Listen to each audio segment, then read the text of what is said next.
Network. The whole point of my talk show is to show you that even with having a learning disability, I can still amount to something. And at the same time, I'm able to turn myself into an example for people out there dealing with any types of learning disabilities and disabilities to never give up and prove people wrong. Prove to them that labels do not dictate who you are and who you're going to be, so prove them. Still amount to something. Hey guys, I'm Kayla Perkins, and I was just interviewed by Keith Andrews. I've had such a blast, and you guys can go follow me on social media and look at my website at www.kaylaperkins.com and keep up the latest with me. Ladies and gentlemen, you're watching KeithAndrewNetWork Fitness episode 980. That's, you heard it right, 980. We are 20 episodes away from the KeithAndrewNetWork 1000. One thing I want to promote is on December 18th at 8 p.m. It will be at 8 p.m. the holiday episode. So if you want to be a part of it, DM me, follow me on Instagram. Kayla, I hope you can make it. And also, our next big event will be June 10th. Working on the location, but June 10th will be my 10-year anniversary, celebrating 1,000 episodes and 10 years of the KeithAndrewNetWork. But with that being said, this is not about me. This is about you. First question is, as you heard from the recommendation, first question I want to ask you is tell our audience a little bit about yourself and the type of work that you do. Okay. So guys, I am Kayla Perkins. I'm an actress and model. I started when I was 12 years old doing The Simple Life of Paris Hilton and Nicole Richie. It was reality TV. It was so much fun, and that whole experience made me really sit back because I grew up doing pageants. And so it really made me sit back and be like, I like this, I want to get into this and see what it's all about. So from there on out, I started doing independent projects, and so it was a lot of fun. And so I just turned 29 last month, so I've been doing it for quite some time, and I still love it as much as when I very first started. Yeah. No, absolutely. And we're going to ask the easy questions. We're going to go to the hard-hitting ones. But looking at your IMDb, you did a lot of independent films, and one of them that actually stands out is you were in, well, I can't find it on the list now, you were actually, I believe you were in Nashville.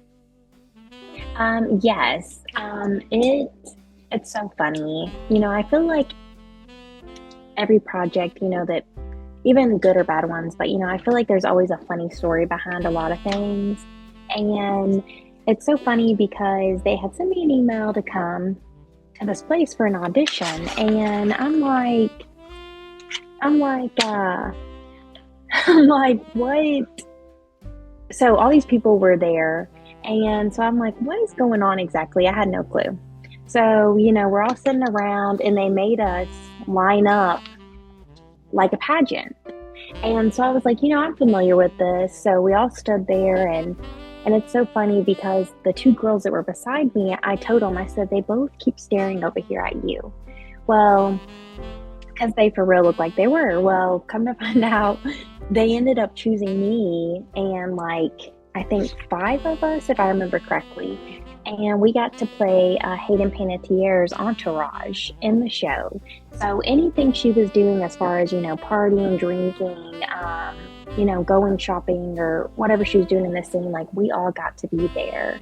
And it was one of the coolest things that I think I've ever done. And it was so fun because at the end of it, the people that, I even roomed with one of the people that got to be in the entourage also.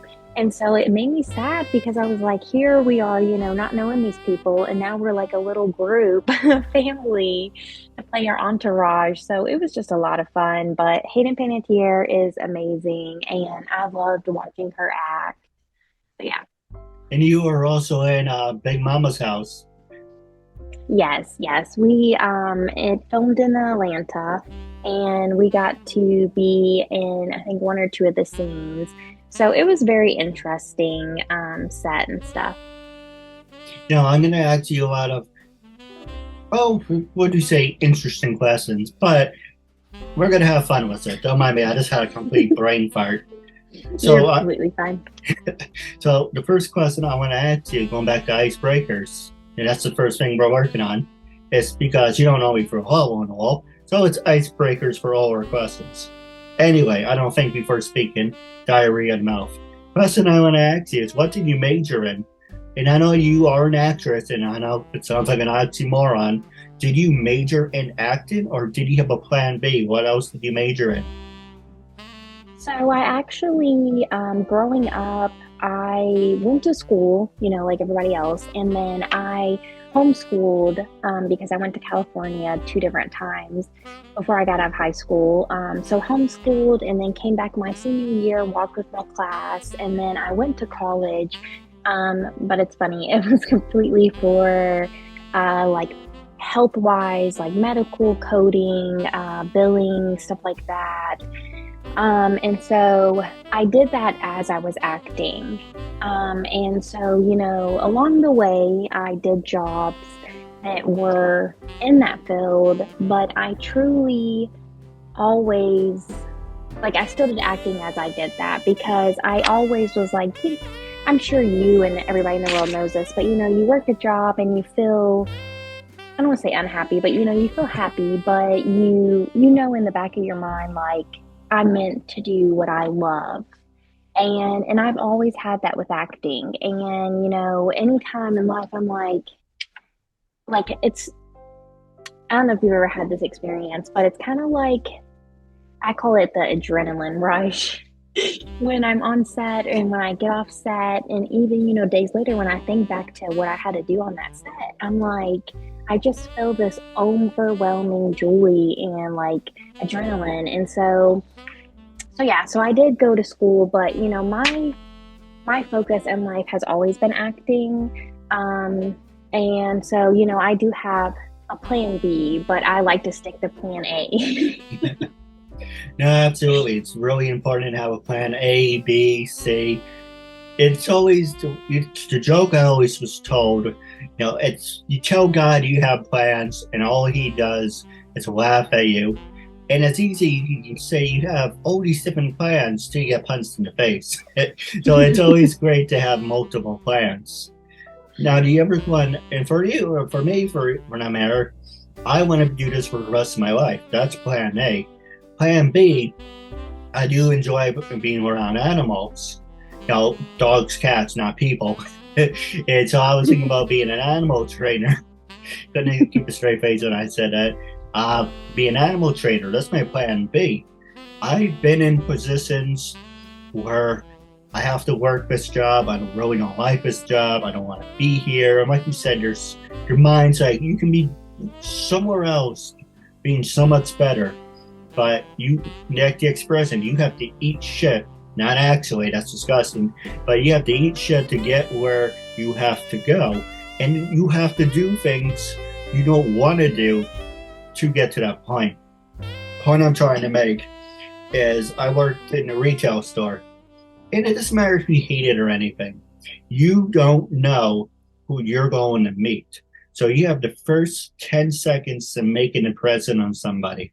So if somebody important you meet, you don't know at the time, comes back and says, I remember you. You were at that store. You looked so miserable.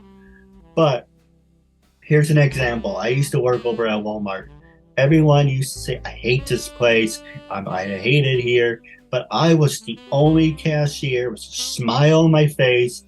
I greeted everyone warmly. Hi, how are you? And of course, I made jokes. I said, did you find everything you need? Did you find everything you did not need? Because I like being interactive. I like being funny. And the people are like, oh, you're so cartoony. You have a spontaneous attitude. Or I remember you. The reason I keep coming back to your line is you have a smile on your face and you make it present. Everyone else has their head down or has thumbs up their ass because they're miserable. But you don't know one of those people. For an example, one of the people I rung up was a radio host, and I didn't know that until she came back the second time and she told me. Now, if I gave her a hard time, she wouldn't have given me any advice about radio. So the point is, when you meet someone, even if you don't like them, be respectful. Just show them that you can be respectful and professional, and just don't take it so personally. That's my biggest thing, is I take things personally because I don't have a thick skin. But it says a lot about you if you can be professional, smile, even if you're dying inside, a smile, and you don't know who's going to be on your line or who you meet. You can really brighten up their day. Do you agree or disagree? Amen. No, I completely 100% agree.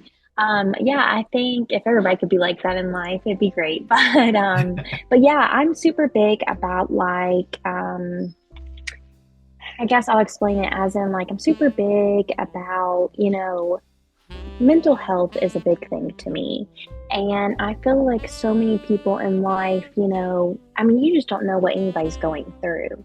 And, if you could do one thing each day in life to just, I mean, even like you said, smiling, saying hi or, whatever it is, like if you could do one thing to help somebody, that is super big to me because, you just never know. And a lot of people, COVID has happened and so it's caused people a lot of problems, but even before then, like a big thing to me is like depression and anxiety. Like so many people have it, and it's hard, and life's hard in general without adding more things on. But yeah, I always look at it as like you need to treat others the way you want to be treated. And it's, I feel like in the world, even outside of acting, like there's so much jealousy and it kills me because I'm like, at the end of the day, like, I don't want to say you should be concerned with yourself, but like, you should be like trying to, instead of trying to compete with others and be jealous of others, like you should be competing with yourself and trying to make yourself, like stronger, better, like mental wise healthier than what you were years ago, because it's all about growing as a person.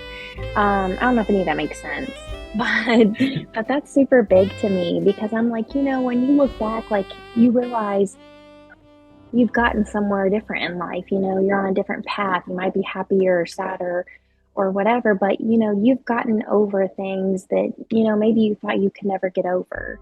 And to me, that's really big in life because it's all about you and the choices you want to make in yourself. Does that make sense? No, absolutely. And the last two questions I want to ask you is, were you a study nerd, or let me rephrase that, were you a study nerd or party animal? And did you do any sports in high school and college? Okay, so I'll start with the second one first. So I used to do cheerleading, some swimming and gymnastics, and I think dance, if I remember correctly. So there's that, and then it's so funny, but but I'm probably gonna be the most boringest person you'll meet. But I am not a party person. I don't care to go to events or get-togethers and hang out with people. I love doing that type of stuff, but I'm honestly, growing up, it's so funny because I always, like people my age, I think people say I'm an old soul, and maybe I am, but it's so funny because people my age, and I'm sure this is every age for people my age, but they go out partying and stuff like that, and growing up, that's never been my thing. I was always at home, studying or, cleaning. I love to clean. And growing up, I used to watch Lifetime for women. And so I just always was at home. And so, like I said, I don't care to do stuff and get togethers and stuff like that, but I really am a homebody. And I like, spending time with my family and my cats, and, like I like to watch movies or, read books, stuff like that. So, yeah. Did he ever get the chance to one? Did he ever get the chance to do one of those human pyramids, or not into that stuff? Um, it's so long ago. I want to say maybe. But I just know I was more, and it's so funny because I look back at my pictures now with everybody, and you can just see me on the ground, with the pom-poms, like cheering. So I'm pretty sure that's what I did, but I have no clue.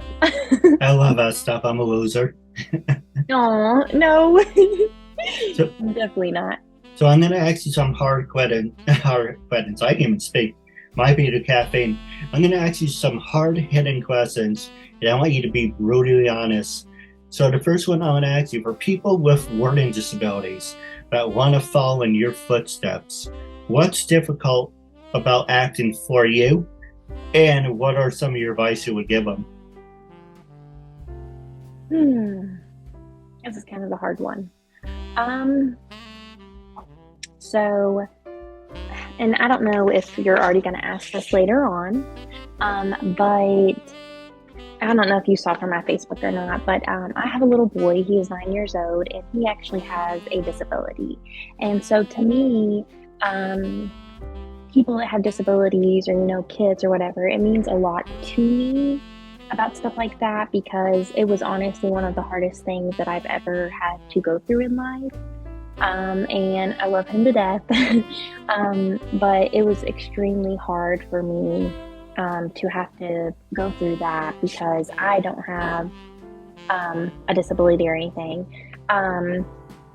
So stuff like this means a lot to me, to watch people that, like learning or mentally or, any disability to, conquer things in life, because kind of like I tell my little boy, like, you're no different than any other person in this world. And I stand by that with anything. I mean, we're all the same. Nobody's better than anybody. And so with acting, I would just say, I like, I guess it depends on who you're working for. But, I honestly have had great pleasures with everybody I've worked with. And, they're understanding, they're caring, they, if you don't understand something, they explain it to you. And so, if you have a disability in acting, I guess the only thing I would say is like, be you, do you, and don't, don't get discouraged, or, don't ever give up just because you have a disability, because, at the end of the day, like, you're you. And, just practice. And, just keep going. And, like I said, be you and bring you to that audition or to that row. And at the end of the day, that's what matters. No, I agree. And then I was just thinking, should I tell you this or not? And I'm just going to throw it out there. I actually have my dad's, we have the family dog. Her name's Aria. And she kind of has a disability because she was overbred. And so she has a lot of things. And she's great. She's a wonderful dog. Except for there's certain things, you can, if you see another dog, oh, he's so cute, you pick it up and you love it. She gives you little signs of saying, back off. So, resource garden is one of them. And I don't know, it's only directed at me. My brother likes saying there's a pecking order. So it goes my parents, him, my sister, and me. But Aria thinks she's above me. I mean, it's not, even with myself with a disability, I know I'm not the easiest person to get along with. I know I cause a lot of problems. And sometimes I do it deliberately, and sometimes I'm just being myself. And people think I'm doing it to get a reaction. So you are your own worst enemy when it comes to that. But you have to prove to them, as I mentioned in the beginning in my catchphrase, labels do not dictate who you are and who you're going to be. To prove to them against them out to something. And you never judge a book by its cover. Just because someone says they have a disability doesn't mean you have to treat them any other way You should just treat them like everyone else. Amen. Yes. And I 100% agree. No, absolutely. The next question I want to ask you is, what is the biggest obstacle you have faced and how did you overcome it? Definitely a hard one again. I don't know. I would maybe. I have the worst memory. I guess the only thing maybe. I guess it would be my little boy. He actually has JIA, which is juvenile idiopathic arthritis. And for somebody that doesn't have arthritis, it's hard, having a kid, but it was hard watching my son have to go through not knowing what was going on, to being able to walk, to not to walk. And I'm still dealing with it. But, over the years, my mom told me something once, and she said that maybe, everything that happens in life to us, we don't understand why. And sometimes, we wish we could, for real. But she told me, she said, maybe you're not meant to understand yet. And maybe that this is maybe because he has arthritis, there's a greater reasoning behind it. Maybe he's meant to help somebody, or maybe they're meant to find a cure, or, anything, and you don't know yet. And so, going through that and knowing, you have a child that there's nothing you can do about it to fix this or, take it away from them. It definitely was, I think, probably the worst thing that's ever happened to me. But yeah, so I deal with it now. I've gotten way better with it than where I was, but it still is hard. So probably that. No, absolutely.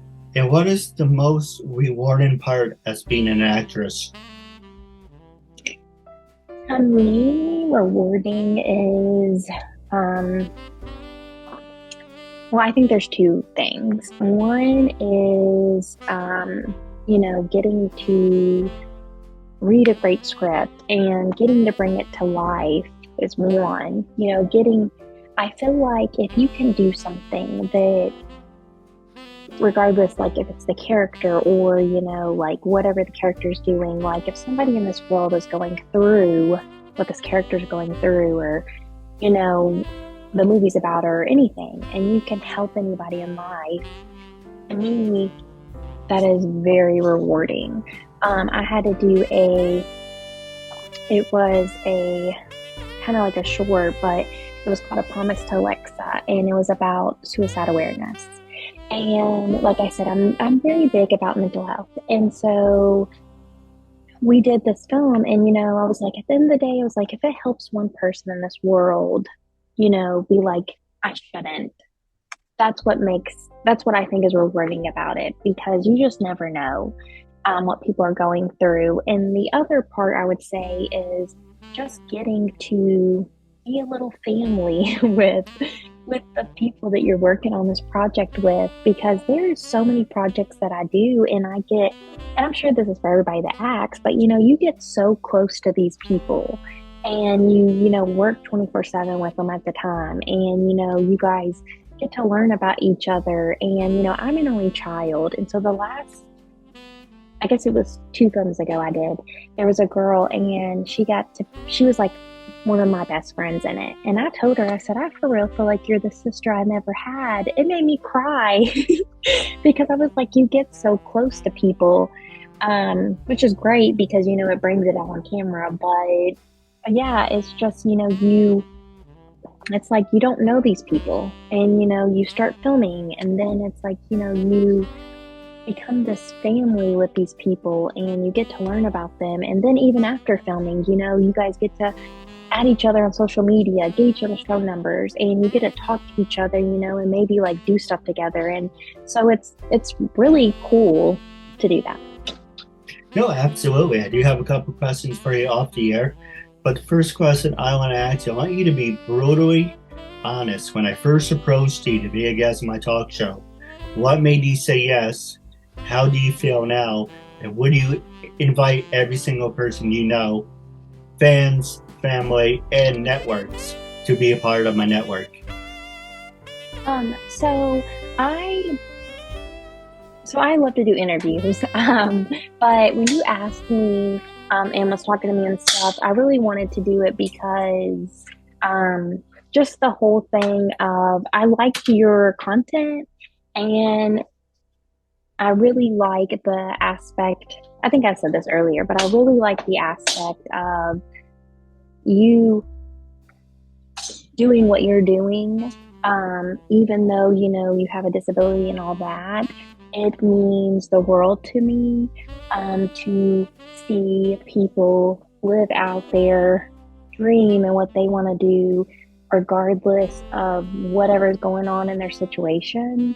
That is really big to me because I feel like a lot of people, and I think I said this earlier also, but you could have a disability, you might not, but a lot of people get so discouraged, and it's easy to do that because life is hard. But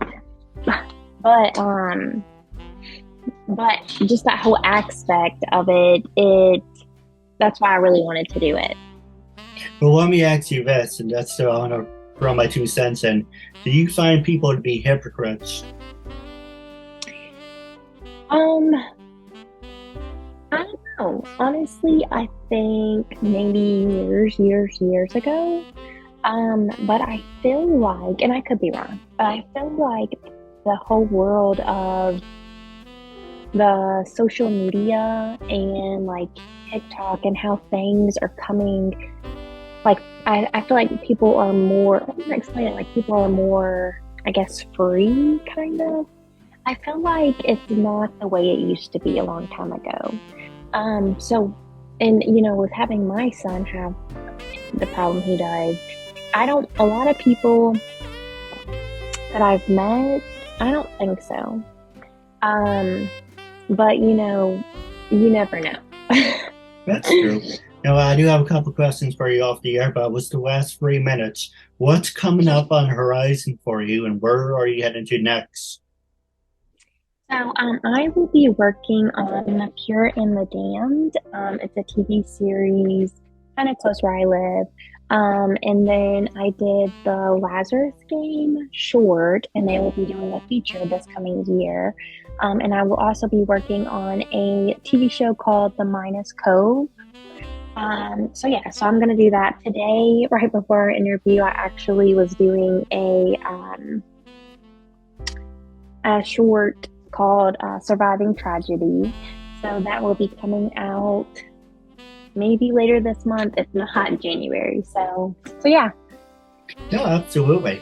Now, I do have a couple questions for you off the air, but for our fans and listeners, make sure to like and subscribe. We have brand new episodes coming up for the Keith Andrew Network. This will be available. The Keith Andrew Network is available on LinkedIn, Twitter. Let's see, there's I say top 4, but I keep listening to it. Facebook, YouTube, LinkedIn, and Twitter. Make sure to like and subscribe and follow the hashtag Keith Andrew Network. Our next episode will be in a couple days. Actually, no, I don't want to say tomorrow because I don't want to say I don't like promoting something and say something came up. But we do have, 4 new episodes coming up this week. On December 18th, that is definite. December 18th is a Christmas episode. So that's 6. But that's, if I had something set in stone, I'm like, yeah, we're doing this, we're gonna do that. But I don't like promoting because then I look like a jackass. Oh, you said you had a new episode tomorrow, and I waited, but there was nothing. So I could have done this, I could have read my book, and it's kind of like when it's out, I promote it. But while you're here, I'd like to give you a personal invite to December 18th at 8 p.m. Eastern, and your son's invited to be with us. It's a Christmas episode and a holiday episode, telling us what you're thankful for the holidays, what your plans are for the new year. But with that being said, stay tuned for Off the Air. I do have a couple questions. It was a real honor and privilege having you as a guest. Looking forward to part 2. Our goal is to get you 100 views. Once we do 100 views, we would definitely do a part 2. It'd be more in depth. So until then, catch you later. Thank you, and have a good night, and happy holidays.